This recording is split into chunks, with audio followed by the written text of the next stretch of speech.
look like they're wearing too much makeup.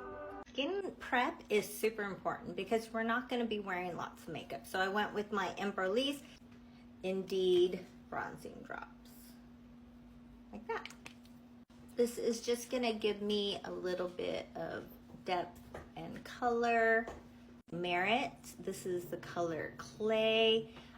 Just want something really warm for my skin. I'm going to use the Kylie Cosmetics palette because it has a really good browns and these golds, and that's the color you want. Going with this really dark one, corner here on the bottom.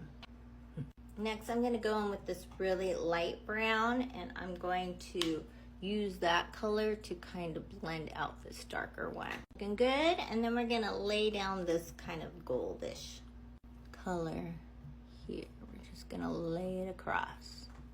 I took off the tape, so we're just gonna blend this in. For concealer, you want to pick one that's not too light on your skin, okay? Blend it up. Too cool, you need this one. My dog. Go under the eye with my pencil here. Now the lips in brown. Go with a pink waterline. Really want to bronze up. And the final look